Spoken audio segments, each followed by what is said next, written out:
Muy bien, ¿cómo están? Nuevamente volvemos con estas clases virtuales de laboratorio y ahora estamos ingresando al módulo 6, el último módulo de esta serie de 6 que hemos programado. Ahora vamos a comenzar con la práctica de factores que intervienen en la velocidad de reacción. Vamos a introducir el factor tiempo, el tiempo que dura una reacción. Para eso vamos a utilizar un cronómetro de tal manera que podamos medir en qué tiempo se desarrolla una reacción. Vamos a controlar justamente ese tiempo para poder hablar ya de cinética química, para hablar de velocidad de reacción. Un aspecto muy importante, las diversas formas de clasificar en función del tiempo las reacciones. Tendremos unas reacciones muy rápidas, reacciones lentas, muy lentas y infinitamente lentas. Entonces será muy interesante esta práctica de velocidad, de factores que intervienen en la velocidad de reacción. Y lo más importante, lo que les decía, que estamos ahora incluyendo, estamos tomando en cuenta el factor tiempo, un parámetro de vital importancia en la velocidad de reacción. El primer factor que vamos a analizar es la temperatura. La temperatura es un factor importante en la velocidad de reacción. Tenemos aquí, como ven ustedes, una muestra de permanganato en medio ácido. Ahí le hemos agregado el ácido sulfúrico. Está caliente a más de 80, 70, 80 grados centígrados. Entonces esto está caliente y está frío a la temperatura ambiente. Vamos a agregar a cada uno una pizca así pequeña de ácido oxálico. Vean ustedes, agregamos el ácido oxálico, se produce la reacción y la decoloración es casi inmediata. Realizamos el mismo procedimiento. Aquí está la pizca de ácido oxálico. Vamos a inclusive aumentar ligeramente esa cantidad de oxálico y vean ustedes, no ocurre ningún cambio, no ocurre la reacción. La reacción entonces en caliente, cuando está a más de 60 grados, casi es instantánea. Cuando tenemos una temperatura de 20 grados centígrados, como ven aquí, la reacción demora, no se realiza de la misma forma. 20 grados y tenemos aquí 70 grados centígrados, donde se ha producido la decoloración. Vamos a esperar, esto va a durar unos minutos hasta que se produzca la decoloración.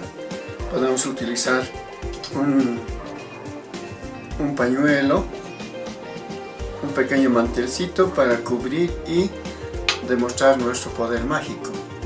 Es decir, que con nuestra fuerza mágica vamos a poder decolorar la solución. Es solamente cuestión de calcular en qué tiempo se va a producir esa decoloración. Poco a poco va interactuando y demora más de 2 minutos. 2 a 3 minutos es el tiempo que demora en decolorarse. Vamos a ir agitando y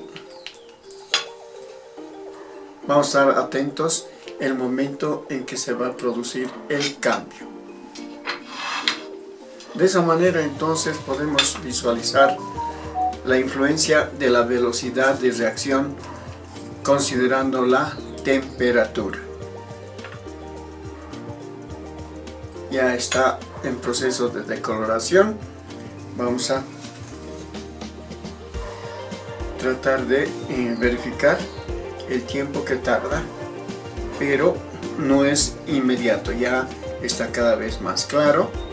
Como les decía, esto es un número de magia muy interesante cuando cubrimos el vaso y sabemos en qué tiempo va ya a estar decolorado para poder demostrar nuestros poderes mágicos. Seguimos viendo esta reacción poco a poco. se va a producir la decoloración. Ya han transcurrido más de 2 minutos y vamos a observar claramente en el momento en que se produce la decoloración. Este es un ejemplo muy interesante de la influencia de la temperatura en la velocidad de reacción. Vamos a agitar para poder acelerar ese proceso de decoloración. Ya está la solución más clara y en cualquier momento se va a producir la decoloración. Tenemos que tener un poquito de paciencia para poder registrar entonces el momento en que se produce. Pero claramente estamos viendo la influencia con esta reacción, la influencia de la temperatura. Ahora sí, voy a hacer mis pases mágicos y observen cómo se va decolorando cada vez más y de un momento a otro vamos a decir que ya está casi decolorado. ¿Vean? Ya se ha producido la decoloración. Se ha decolorado y de esa manera entonces estamos demostrando la influencia de la temperatura. En caliente demora menos tiempo y en frío demora más tiempo. Ha decolorado totalmente delante de ustedes la solución. Vamos ahora a continuar con otro factor que influye en la velocidad de reacción. Y ahora vamos a observar la influencia de la concentración en la velocidad de reacción. Hemos agregado aquí muestras de vinagre, el mismo volumen, 5 mililitros de vinagre del 3% de concentración, y vamos a diluir en forma progresiva cada uno de estos tubos. Para el primero le vamos a agregar alrededor de 1 mililitro, aquí le vamos a agregar 2 mililitros, aquí vamos a agregar 3 mililitros y aquí vamos a agregar 4 mililitros. Entonces está en esa proporción. Observen ustedes, aquí tenemos esa relación. Este es puro, vinagre puro. Aquí tenemos ya diluido una relación de 1 mililitro de agua. Aquí le hemos agregado ya 2 mililitros. A esta solución le hemos agregado 3 y aquí 4 mililitros de agua, una dilución en esa proporción. Ahora le vamos a agregar a cada tubo de ensayo una pequeña cantidad, una pizca de carbonato de sodio, y observamos cuál es más rápido en la reacción. Veamos con el vinagre puro. Dejamos caer y controlamos el tiempo que tarda en reaccionar. Se consume totalmente la efervescencia. Vamos a registrar el tiempo. Ustedes bien observando. Ya termina la efervescencia en 20 segundos. 20 segundos. Vamos a hacer lo mismo para controlamos el reloj otra vez en 0, y ahora para el segundo la misma cantidad de carbonato, pero este es más diluido, y le agregamos el carbonato de sodio. Controlamos el tiempo que tarda en reaccionar. Vamos controlando el tiempo. También sigue la efervescencia. Ya son 10 segundos. Sigue reaccionando.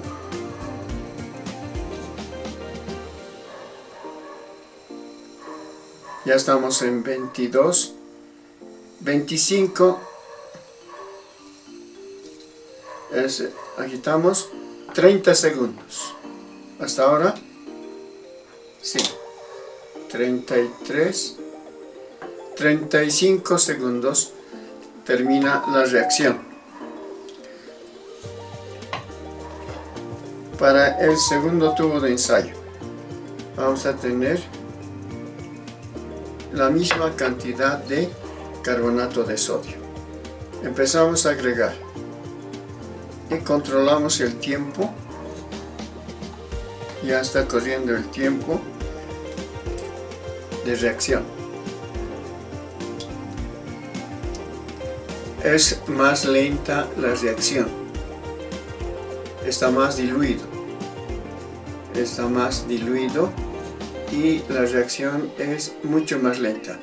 La efervescencia era más abundante en el primer caso y aquí es mucho más lenta la efervescencia.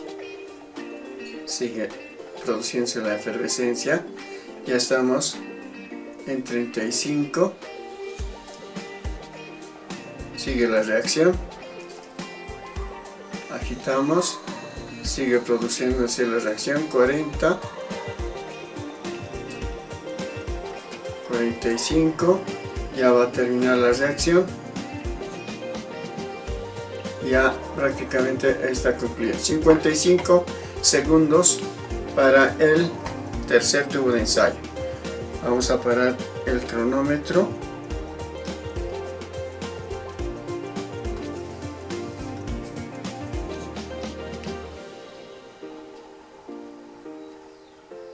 Ya, ahora sí tenemos para el cuarto tubo de ensayo. Vamos a agregar la misma cantidad de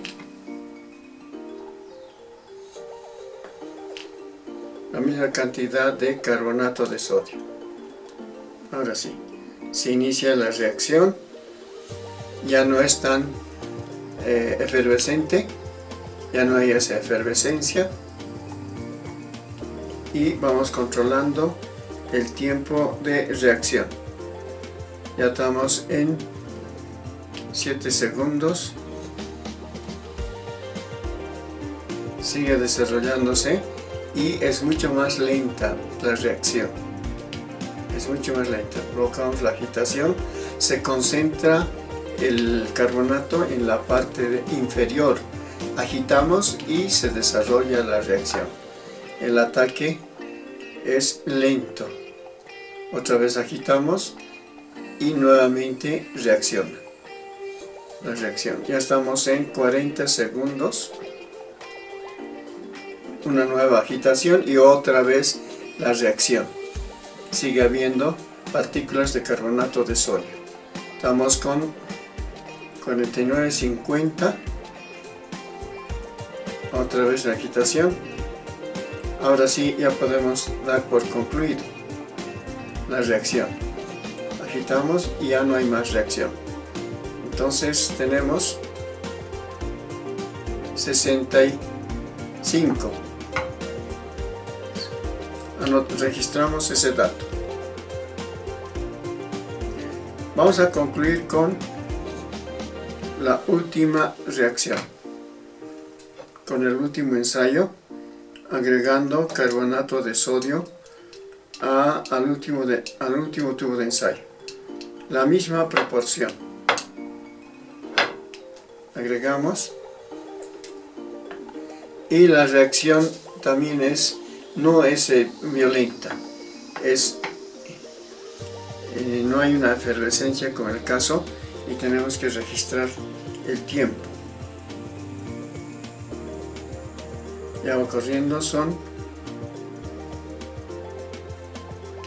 7 segundos y observen ustedes que la reacción es lenta. Vamos a agitar y se produce la efervescencia. No es como en el primer tubo de ensayo donde el ataque es inmediato. En este caso tenemos que recurrir a una agitación para que el ácido acético ataque al carbonato de sodio. Ya estamos en 40 segundos, agitamos nuevamente, se produce otra reacción. Ya estamos en 55 segundos. Vamos a otra vez a agitar. Y nuevamente se produce la reacción. Ahora sí, otra vez. Y hemos llegado al minuto y con 15 segundos. Ahí daremos por concluida la reacción. Muy bien, con esos datos entonces podemos hacer un análisis de la influencia de la concentración. Ustedes vieron cómo he ido diluyendo el vinagre y observamos que con el vinagre puro la reacción es mucho más rápida. Debe existir todavía vinagre y esa característica es importante registrar. Vean, es abundante la cantidad de dióxido y es inmediato la reacción. En los otros casos he tenido que ir agitando permanentemente para lograr esta reacción y es rápida la reacción. Observarlo. En cambio, cuando ya está diluido, la reacción es mucho más lenta. Entonces la concentración es un factor también importante en la velocidad de reacción. Hemos diluido, cuanto más diluido, la reacción se hace menos vistosa y hay menos efervescencia. En cambio, cuando está concentrado, la reacción es rápida y bastante vistosa. Y ahora vamos a analizar un factor muy importante que es el tamaño de partícula, conocido también como granulometría. La granulometría se refiere justamente al tamaño de partícula. Y observen, aquí tenemos mármol pulverizado y mármol en trozo. Entonces el tamaño de partícula aquí es muy diferente. Finamente pulverizado y el otro en trozos pequeños que vamos a ahora hacer reaccionar con vinagre, con ácido acético contenido en el vinagre. Vamos a colocar estos dos trocitos de mármol en el primer tubo de ensayo y ahora vamos a colocar también en el otro un poco de mármol pulverizado. Observen ustedes la reacción. Se nota claramente la diferencia. En el primer tubo la reacción es muy lenta. En cambio, en el segundo, observen, hay mayor interacción y la reacción es mucho más rápida, es mucho más notoria. La cantidad de dióxido de carbono que genera es pequeña, muy lenta en el primero y en el segundo es mucho más abundante. Claramente la diferencia, como ustedes pueden observar, y por eso es importante considerar el tamaño de partícula. Observen la efervescencia que se produce en cada tubo de ensayo con trozos de mármol y en el segundo tubo de ensayo mármol pulverizado, donde la reacción es mucho más vistosa. La generación de dióxido es abundante. En cambio, en el primer tubo de ensayo ahí tenemos una poca generación de dióxido de carbono. Claramente ustedes pueden ver esa diferencia considerando el tamaño de partícula o granulometría.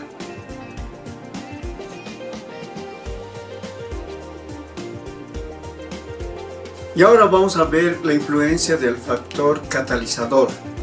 Un catalizador es una sustancia que acelera o permite la reacción de unas sustancias.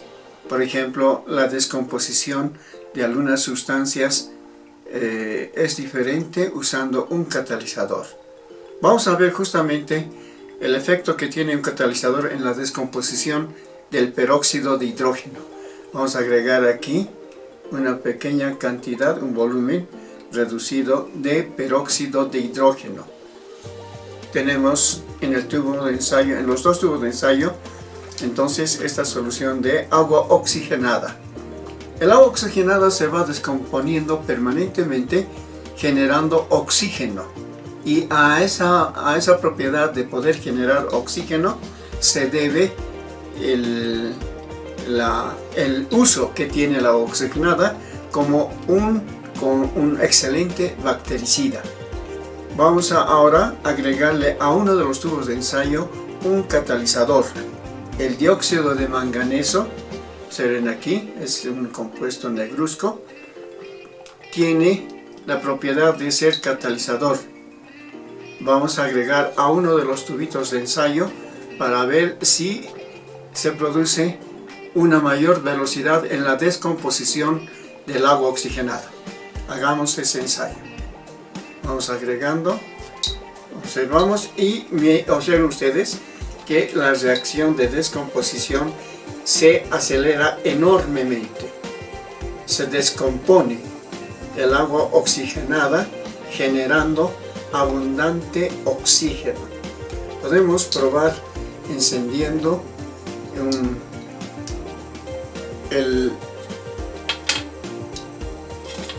aquí vamos a darle una llama para que ustedes puedan observar cómo se aviva la llama. No se observa claramente, o puede ser con un fósforo, que es mucho mejor, pero observen esa efervescencia que también se produce por la abundante formación de oxígeno. Claramente es diferente la reacción.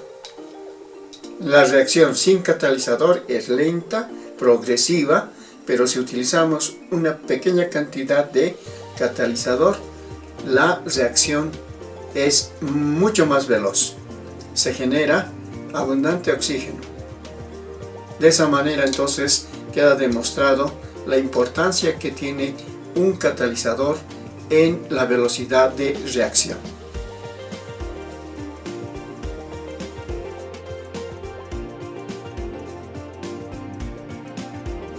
Y ahora vamos a realizar la determinación del KPS del hidróxido de calcio.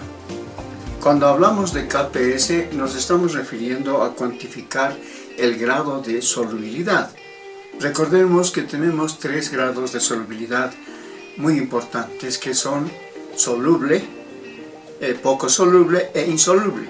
En este caso nos vamos a referir a sustancias poco solubles e insolubles. Tenemos algunas sustancias como el hidróxido de calcio que no se solubiliza totalmente y está dentro de esa categoría de poco solubles. ¿Qué significa decir poco soluble? Vamos a tener un equilibrio entre la parte sólida y la parte acuosa donde se forman los iones de la sustancia. Es decir, tenemos un sistema heterogéneo, fase sólida y fase acuosa. Vean ustedes cómo se va decantando la fase sólida y queda en la fase acuosa una parte de esta sustancia del hidróxido de calcio, pero en estado iónico. Por lo tanto, nos vamos a referir a medir en qué cantidad se solubiliza estas sustancias que están en esa categoría de poco solubles e insolubles. Y al determinar el KPS nos da esa información tan importante, la medida en que se solubiliza una determinada sustancia y particularmente sales e hidróxidos que están en esa categoría, como les decía, de ser poco solubles e insolubles. Aquí podemos observar ya la formación de esa fase sólida que está en equilibrio con la fase acuosa. Y al determinar entonces ese valor vamos a tener una información muy importante respecto a la solubilidad de las sustancias. Comencemos entonces a realizar esta práctica. Vamos a iniciar esta práctica disolviendo el hidróxido de calcio o cal apagada. Vamos a agregar alrededor de 5 gramos, que es lo recomendable, y tener una disolución de aproximadamente 60 mililitros. Vamos a agregar un poquito más de agua. Ya tenemos esta cantidad, de tal manera que se forme ese equilibrio entre la fase sólida y la fase acuosa. Vamos a proceder a favorecer la disolución agitando con esta varilla. La agitación siempre es un factor que favorece la disolución de una sustancia. Una vez que está entonces en estado de disolución, vamos a esperar que decante la fase sólida para proceder ahora a la separación por el método de filtración. Y ahora vamos a proceder a la separación de la fase acuosa de la fase sólida. Utilizaremos este sistema de filtración. Colocamos el papel filtro y ahora observen ustedes que aquí tenemos ya las dos fases que forma el agua de cal. La fase acuosa, la que nos interesa, y la fase sólida. Entonces aquí tenemos un sistema heterogéneo característico de una sustancia poco soluble. Vamos a determinar entonces la cantidad de iones calcio presente en esta fase acuosa. En realidad van a ser los iones oxidrilo. Procedamos ahora entonces a la filtración correspondiente de esta solución. Vamos a verter, utilizamos la varilla como ya sabemos, dejamos que ya se proceda a la filtración y ese filtrado lo recibimos en este Erlenmeyer. Tendremos una cierta cantidad y como les decía, es esa solución la que nos interesa porque la vamos a valorar con ácido clorhídrico.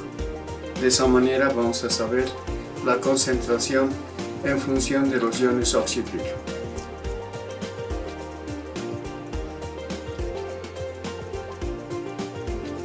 Estamos procediendo entonces a la filtración y estamos obteniendo la fase acuosa. Este es el filtrado libre ya de partículas de hidróxido de calcio sólidos. Vamos a continuar la filtración y ya vamos a tener la cantidad suficiente de filtrado como para poder iniciar la valoración. Tenemos ya alrededor de 40 mililitros de agua de cal. Podemos utilizar ahora para la valoración 10 mililitros, 20 hasta 25 y valorar con ácido clorhídrico. Tenemos esa cantidad suficiente. Vamos a filtrar un poquito más para tener el volumen necesario de filtrado.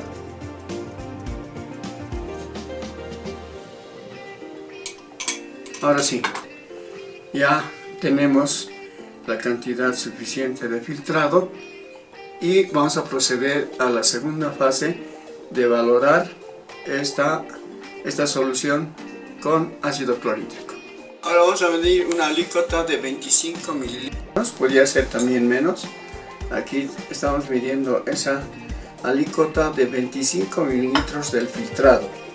Este es el agua de cal que hemos obtenido y solamente necesitamos estos 25. Puede ser también un volumen menor, 10 mililitros, pero vamos a elegir el volumen de 25 mililitros. Vamos a lavar siguiendo nuestra costumbre la pipeta, arrastrando toda la cantidad de hidróxido de sodio que esté adherido a las paredes de esta pipeta volumétrica. Ya tenemos entonces el volumen. Ahora tenemos que agregarle el indicador.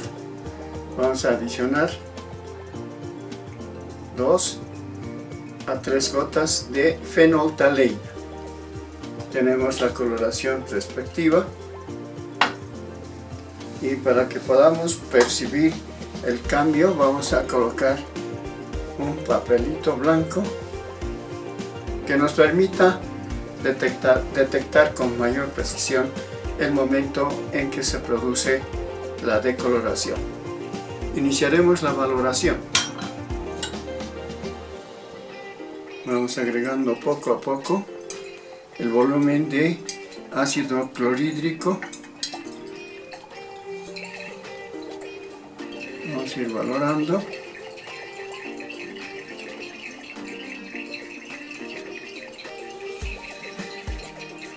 Estamos en ese proceso de valoración.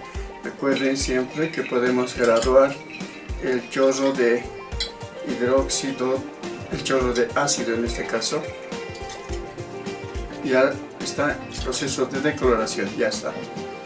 Está ligeramente rosado como ven ustedes, y vamos a agregar una gotita a 2 gotitas más de ácido y ya hemos concluido el proceso de valoración totalmente.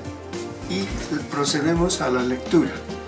Tenemos un volumen de 10, casi estamos en 11. Vamos a leer correctamente, eso es importante. 10,9 mililitros de ácido clorhídrico. Registramos ese dato para poder ahora realizar los cálculos correspondientes. Ahora plantearemos, como de costumbre en esta parte de análisis, las ecuaciones y los cálculos correspondientes.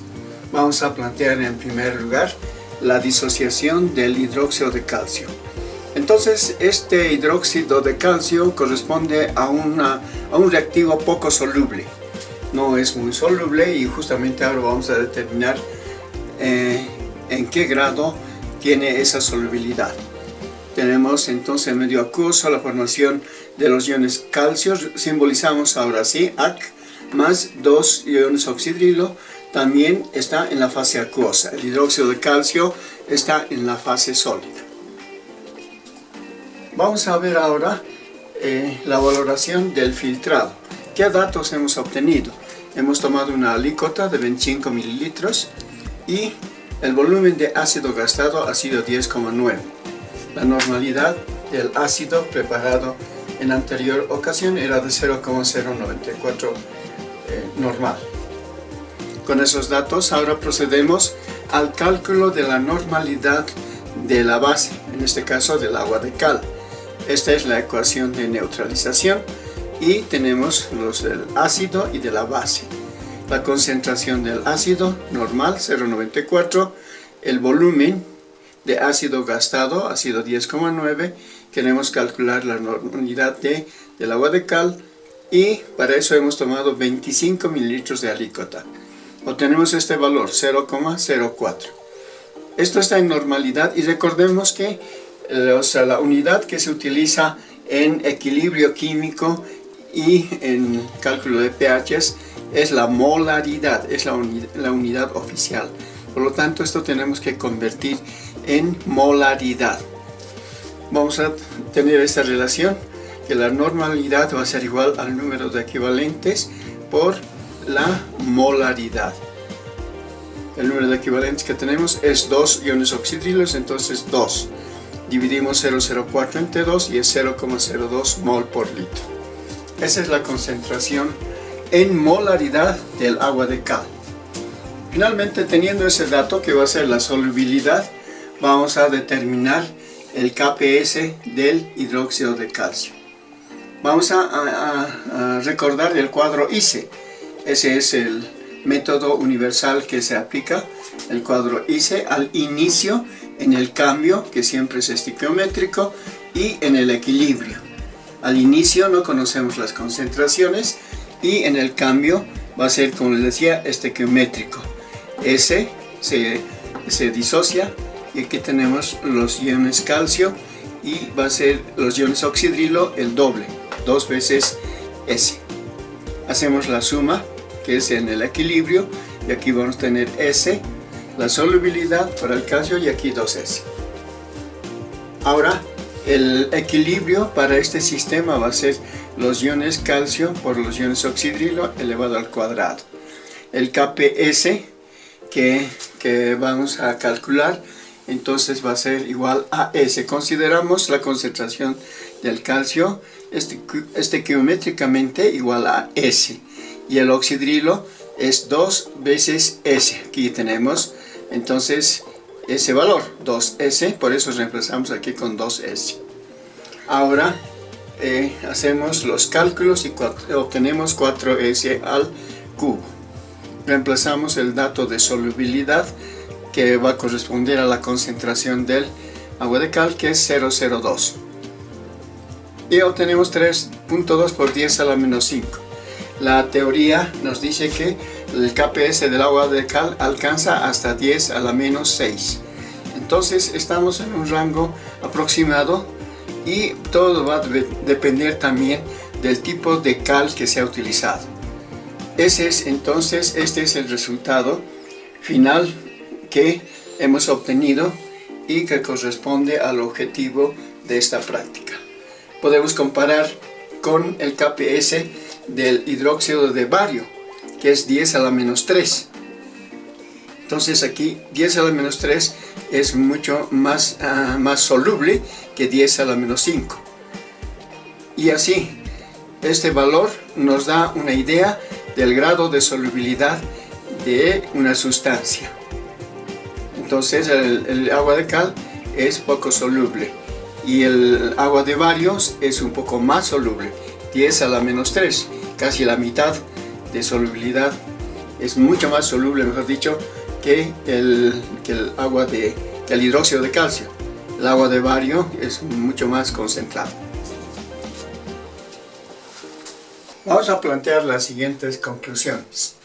Hemos determinado el KPS de una sustancia poco soluble.